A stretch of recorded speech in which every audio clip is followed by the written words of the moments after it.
안녕하세요. 마이웨이입니다. 오늘은 이제 막 시작한 2023년이 상승 사이클을 알리는 희망을 주는 해가 될 수 있다는 것을 말씀드리고 싶어서 영상을 준비를 했습니다. 먼저 요거부터 좀 보여드리면 비트코인의 연간 트렌드 해가지고 2011년부터 나왔는데 2011년부터 12년, 13년도까지는 상승을 했다는 것을 알 수가 있고 14년도에 하락을 했다고 나와 있습니다. 그래서 보면은 4년 주기로 해서 한 사이클이 완성이 됐어요. 그리고 마찬가지로 15년, 16년, 17년 동안 상승을 했고 18년에 다운을 하면서 또 두 번째 사이클이 완성이 됐고 그리고 19년, 20년, 21년도도 상승을 했다가 2022년 작년에 이 다운, 하락을 하면서 또 하나의 사이클이 종료가 됐습니다. 그렇다면은 지난 과거의 이 사이클의 흐름으로 봤을 때 2023년이 상승의 사이클을 시작한다라고도 볼 수 있을 것 같아요. 그래서 여기서는 지금 이제 업다운으로 나타났지만 이것으로 좀 더 구체화된 수치로 살펴보면 앞에서 본 거하고 동일한 건데 비트코인의 연간 수익률을 이렇게 나타낸 것인데 보시면 제가 이 빨간색으로 표시한 곳이 14년, 18년, 22년 해가지고 하락을 했던 해입니다. 그런데 보시면 11년부터 첫 해, 둘째 해, 세 번째 해가 있는데 첫 번째, 두 번째 해보다 세 번째 해에 5,500%라는 엄청난 상승을 했었어요. 그리고 두 번째 사이클에서는 마찬가지로 첫 번째 해, 두 번째 해보다 세 번째 해에 1,300%라는 이때에도 엄청난 상승이 있었고 그리고 세 번째 사이클, 요것이 이제 최근에 있었던 사이클인데 이때는 살짝 달랐던 게 첫 번째 해, 두 번째 해에서 300% 상승이라는 큰 상승이 나왔고 세 번째 해는 첫 번째, 두 번째보다도 이 상승폭이 적었다라는 것을 알 수가 있습니다. 그래서 이걸 종합적으로 봤을 때 일단 사이클이 시작한 첫 해에는 가장 큰 상승이 나올 확률이 적고 적어도 두 번째 해나 세 번째 해에 큰 상승이 나올 확률이 높다고 볼 수가 있어요. 그렇다면 올해 2023년은 대세 상승은 아니겠지만 일단 상승을 알리는 해가 될 수 있고 2024년과 2025년 요 둘 중에 한 해에 큰 상승이 나올 수 있겠다라는 것을 예상해 볼 수 있습니다. 그런데 우리가 또 하나 염두해 둬야 될 것이 얼마 전에 이 가상자산에 대한 과세가 2년 유예가 되면서 2025년 1월 1일부터 가상자산에 대한 소득을 과세하게 됩니다. 그렇기 때문에 2025년이면 요 과거의 사이클로 봤을 때 어느 정도 상승이 나올 수 있는 해라고 볼 수 있고 내가 세금을 조금도 내기 싫다라고 생각을 하면 2024년 12월 31일 이전까지는 전부 매도를 해야 해요. 근데 2025년에 이 사이클의 세 번째 해에서 또 큰 상승이 나올 수 있잖아요. 그렇게 된다면 내가 세금을 내야 된다는 것인데 그렇다면 요거를 한번 보여드리면 2025년 1월 1일 이전에 이미 보유하고 있던 가상자산의 취득가액은 2024년 12월 31일 당시 시가와 실제 취득가액 중 큰 것으로 한다고 되어 있어요. 그러니까 쉽게 말해서 내가 지금 이 비트코인에 1억을 투자를 했는데 현재 가격이 떨어져가지고 반토막이 나서 5천만 원만 남아있다고 가정을 해볼게요. 그런데 이 비트코인이 올해 내년에 상승을 하면서 2024년 12월 31일에 만약에 2억이 되었다면 내 가상자산의 취득가액은 실제로 투자했던 1억 원이 아니라 2024년 12월 31일에 현재 오른 가격인 2억 원이 이 취득가액으로 해준다라는 겁니다. 그래서 이 2025년에 만약에 가격이 더 올라서 3억 원에 매도를 했다면 3억 원에서 2억을 뺀 1억에 대해서만 세금을 낼 수 있다라는 거예요. 근데 만약 반대로 2024년 12월 31일 당시 시가가 취득가액보다 더 낮을 수도 있잖아요. 그렇다면 실제 취득가액이 더 크기 때문에 여기 보시면 큰 것으로 한다고 돼 있으니까 이 실제 취득가액이 내 세금을 내는 취득가액으로 된다라는 것이에요. 그러니까 결론은 2024년에 세금을 전혀 안 내겠다고 시장을 뜨는 것보다 2025년에 세금을 내더라도 수익을 더 가져가는 것이 이론상으로는 옳다고 볼 수 있습니다. 그리고 이 2025년이 이 트렌드처럼 진짜 오를지도 장담할 수는 없어요. 시장은 항상 어떻게 될지 모르고 변수는 언제나 존재를 합니다. 특히 이런 상승 사이클을 이어가려면 무엇보다 이 시장에 돈이 얼마나 풀리는지가 중요할 거예요. 그래서 우리가 보통 시중에 얼마나 돈이 풀렸는지 확인을 할 때 이 M2라는 것을 확인을 하는데 이 M2라는 게 뭐냐, 요거를 먼저 잠깐 말씀드리면 M2는 광의통화라하고 M1은 협의통화라고 되어 있어요.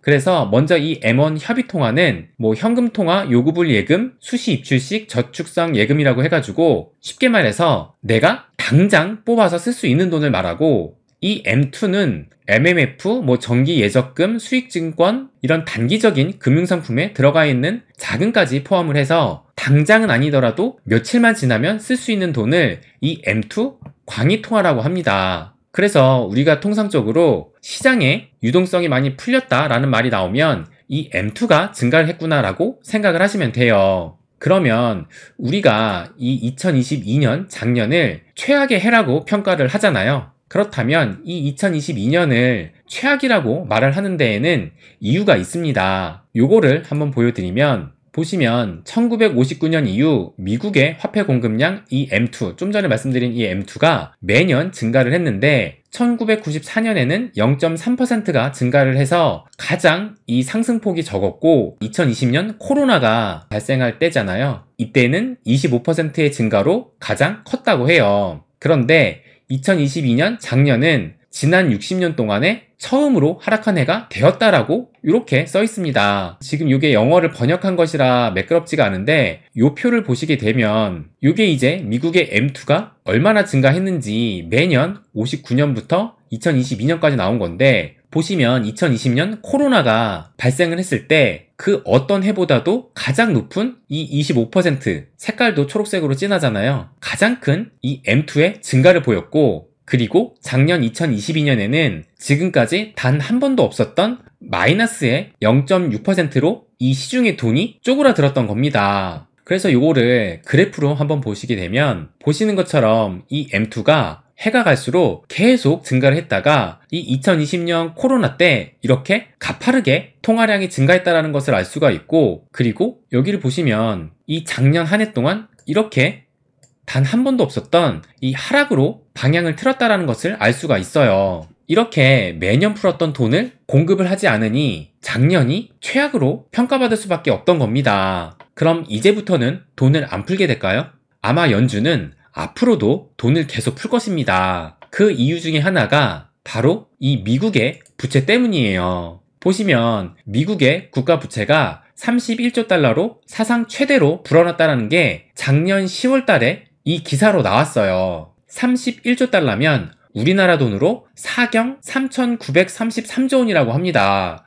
뭐 사경이라고 하는데 솔직히 이 경이라는 게 감도 안 오잖아요. 그래서 이 미국의 국가 부채를 이렇게 한눈에 보여주는 요 사이트가 있는데, 여기 보시면 미국의 국가 부채가 31조 달러를 넘었다라는 것이 보여지고 지금도 계속 이렇게 올라가고 있습니다. 그리고 이것도 마찬가지로 그래프를 보면 미국의 부채도 매년 이렇게 증가를 해왔다가 이 코로나를 기점으로 해서 엄청나게 상승을 했고, 그 이후로도 계속 증가했다는 것을 알 수가 있어요. 그러면 이렇게 점점 매년 높아지고 있는 이 부채를 어떻게 해결을 하는가, 이것이 또 궁금하잖아요. 그런데 아이러니하게도 이 많은 부채를 해결하기 위해서 미국이 하는 방법은 더 많은 달러를 찍어내면 됩니다. 앙드레 코스톨라니의 실전 투자 강의라는 이 책에 이 문구가 있어서 한번 읽어드리면, 어떤 금융기관도 자국 통화로 된 빚 때문에 지불 능력이 없어지진 않는다. 중앙은행이 뒤에 서 있기 때문이다 라고 얘기를 하고 있어요. 그러면서 마지막 채권자는 항상 그 채권국의 중앙은행인데, 그들은 모든 부채를 다 상환하도록 하기 위해 필요한 만큼 돈을 찍어낼 수 있다라고 얘기를 합니다.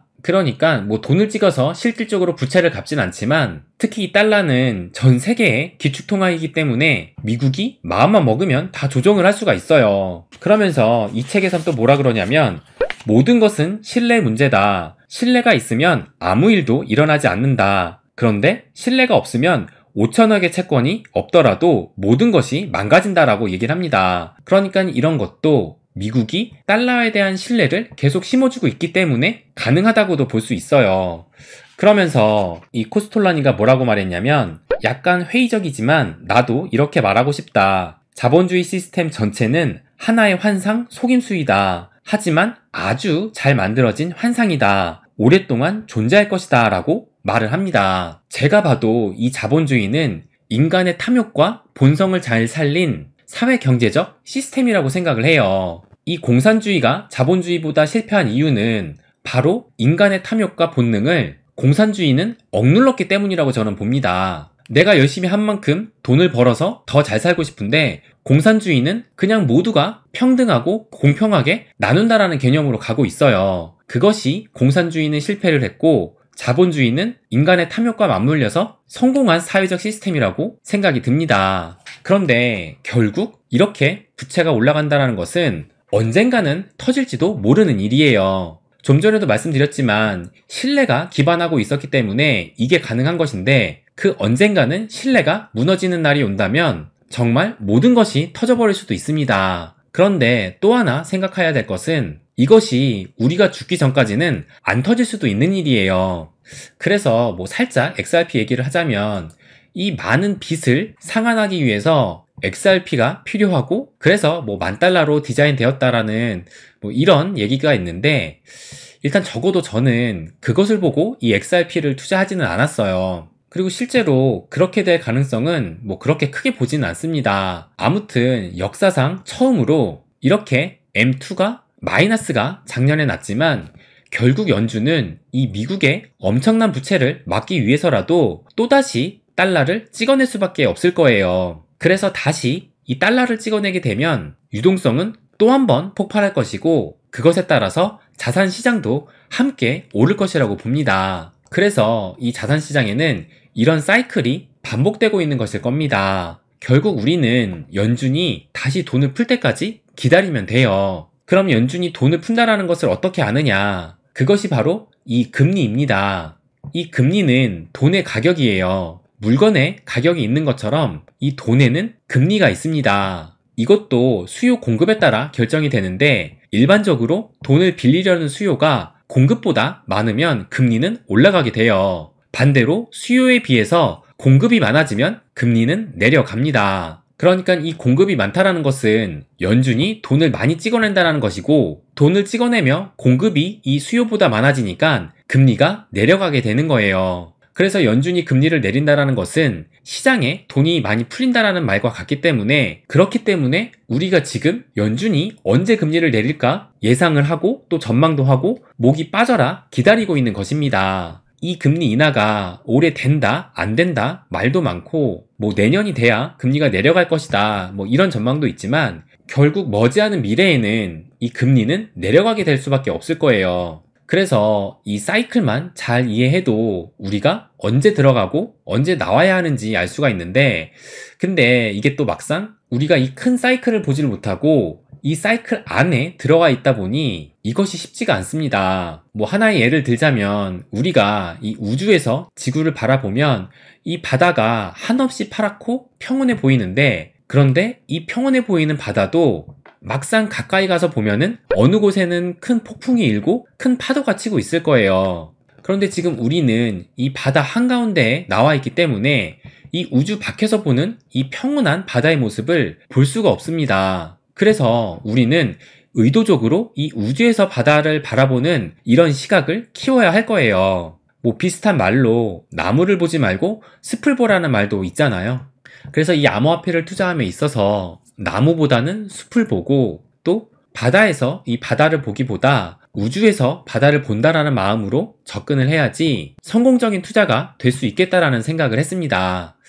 그래서 아무튼 이 결론을 말씀드리면 올해 이 2023년은 걱정과 우려가 더 많은 것이 사실이지만 이런 과거의 사이클 패턴대로 본다면 이 상승 사이클의 시작을 알리는 해가 될 수 있고 또 연준도 결국에는 금리를 인하를 시작을 하면서 다시 유동성을 풀 것이라는 점을 생각을 한다면 이 2023년은 뭐 우리가 그렇게 걱정과 우려를 하는 것보다는 오히려 희망을 주는 해가 될 수도 있을 것이라고 저는 생각을 합니다. 네, 그럼 오늘은 여기까지 하겠습니다. 항상 제 이야기 끝까지 들어주셔서 감사드립니다. 부자가 되는 길, 마이웨이.